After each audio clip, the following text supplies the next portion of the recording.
welcome back to my channel. Today is going to be a different kind of video. I'm going to be talking to you guys. I hope I'm not crooked. It doesn't matter. If I'm crooked, I'm sorry. Today is going to be a different kind of video. I'm going to be talking about my pregnancy. If you don't know, I had a kid recently, almost 4 months ago now. And a lot of people have asked me to do a video about this, explaining how I found out, how I feel about it, how I deal with it, etc. So that's what I'm going to talk about today. When I found out, I obviously wasn't surprised that I was pregnant, but I was surprised that I got pregnant. I don't know if that makes sense, but obviously we did what we did. And when I found out, it wasn't really like, it didn't really set in that I was pregnant. I was just like, oh, okay, I'm pregnant. And I really sat on it for a long time before I even told my mom or dad. I just thought, okay, I'm pregnant. Like, it didn't really sit in with me. Like, reality wasn't there when I was thinking about me being pregnant at the time. I was only 17, a year ago, basically. So when I finally had told my parents, my mom basically forced me to tell her. They both knew something was up, and they would always ask me, like, oh, are you sure you're not pregnant? And I'm like, no, I'm not pregnant. My mom finally said, today you're taking your pregnancy test, and that's that. I went upstairs, I called my cousin, and I bawled.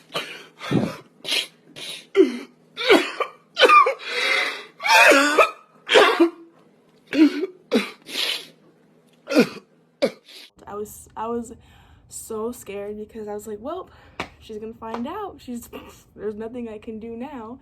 So before she even made me take the test, I just came out, because I'd rather just tell her than to just go through all of that and then her be like, wow, you're real pregnant. Because I knew. My mom was so mad, but the reaction was way different than what I thought. I was so scared because I thought, like, oh my god, I'm gonna get kicked out, like, I'm not gonna have nowhere to live, no one's going to support me in this. It ended up, it was bad, but it wasn't as bad as I thought. My dad was my worst worry because he was very strict about that, and I just felt like I really let them down, especially when I told them. I could tell that they were very disappointed in me, and it was really rough to get over the first month or two.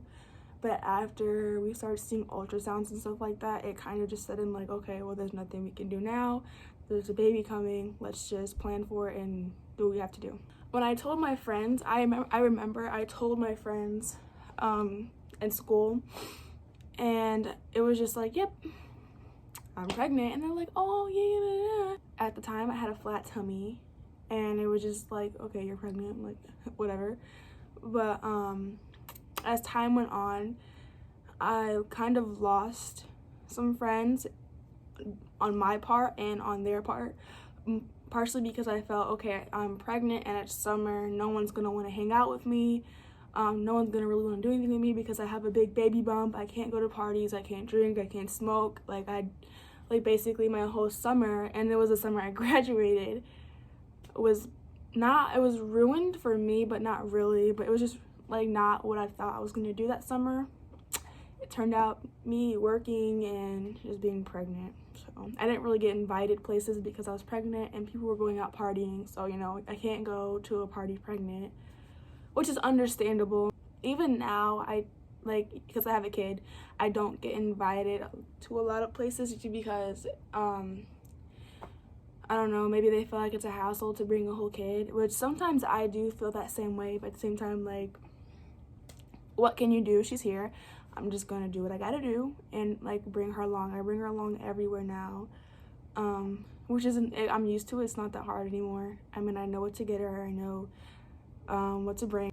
During my pregnancy, though, I didn't get any sicknesses. I didn't feel no way. I was great. I mean, in the mornings, I kind of got, like, sick, but I never really threw up every morning. I was just cool, chilling, and collected. So the day I gave birth, I remember waking up at, like, 8 a.m., like, girl, something do not feel right. And I remember sitting there, and every couple, like, 10 minutes, I would get this horrible pain in my pelvis and my kuda mama, and it was crazy. I could not deal. I was like, okay. So I called my mom, and she stayed on the phone with me the whole time. And as they were getting closer and closer, she was like, oh yeah, it's baby time. So I am contracting, and I'm getting my bag ready. I'm getting the baby stuff ready. I don't even know what to pack because I'm so like anxious and nervous and like all over the place. So I end up just not even bringing a lot, and I just let my mom bring the stuff after we go to the hospital. And when I get there, she's like, you're 6 centimeters dilated. And I was like, oh. Basically, I get admitted, and we sit there for whatever. And I was supposed to have epidural. But for some reason, half of my body was numb from it. Like, I couldn't move my arm, I couldn't use my hand.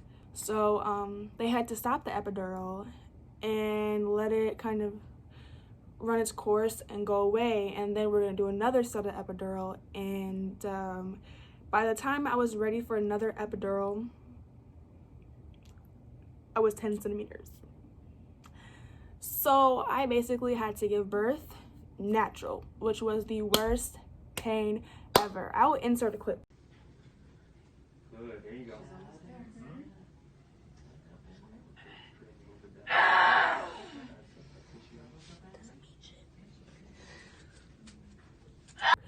I was literally screaming my lungs off because it felt like somebody was ripping me apart and then setting me on fire at the same time, which was basically happening. But I remember pushing, and they're like, oh, there's her head. I'm like, bet, I'm done. There's her head. We're great. Pull her out. And I even asked, okay, her head's out. Can you pull her out?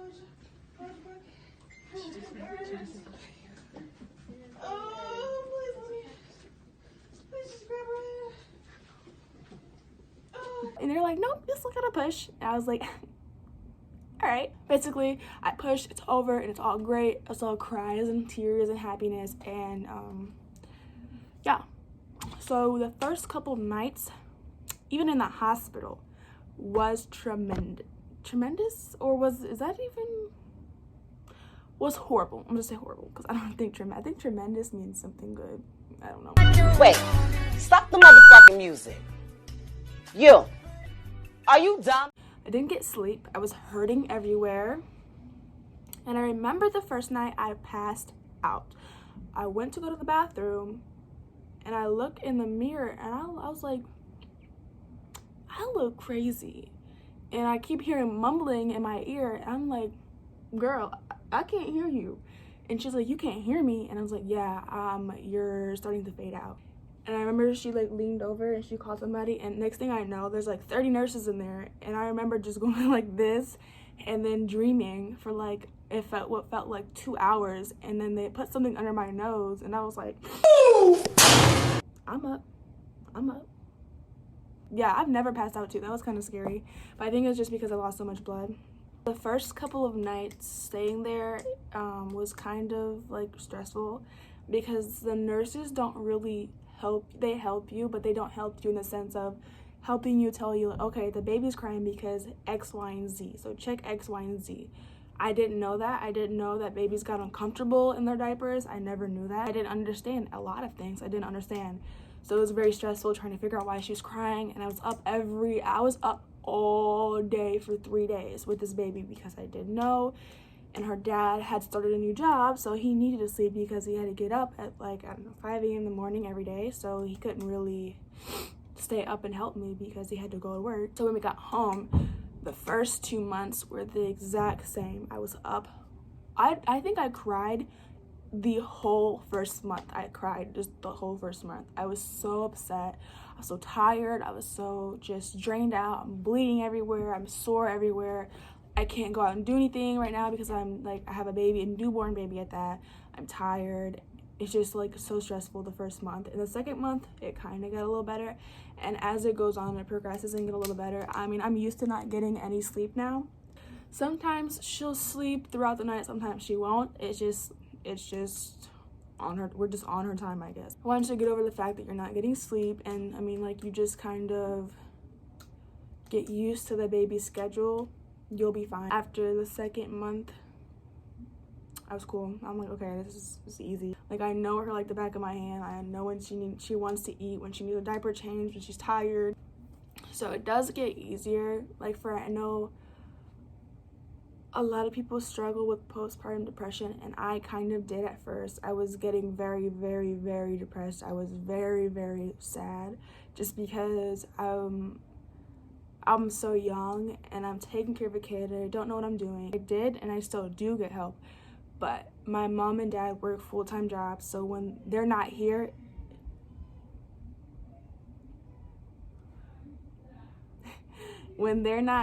it's just me and her. She was a newborn. It was really scary because this is a newborn baby. I don't know what I'm doing. Like, but now I'm fine. Like, I don't care. I don't mind taking her out. I don't mind driving with her places and going to do things and going to stores alone with her. Like, it doesn't faze me anymore. Like, I'm very, very just used to it now. Like, I'm a pro.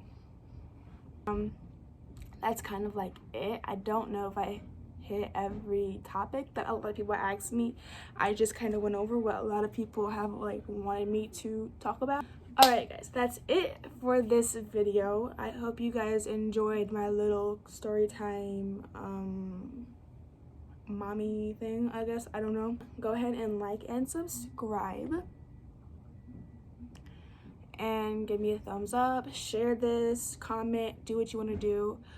And yeah, have a great, blessed, and wonderful day. It's Monday, so Mondays suck, but I mean, make the best of it. I don't know. I'm trying to be inspirational. I can't be. Okay, have a good day.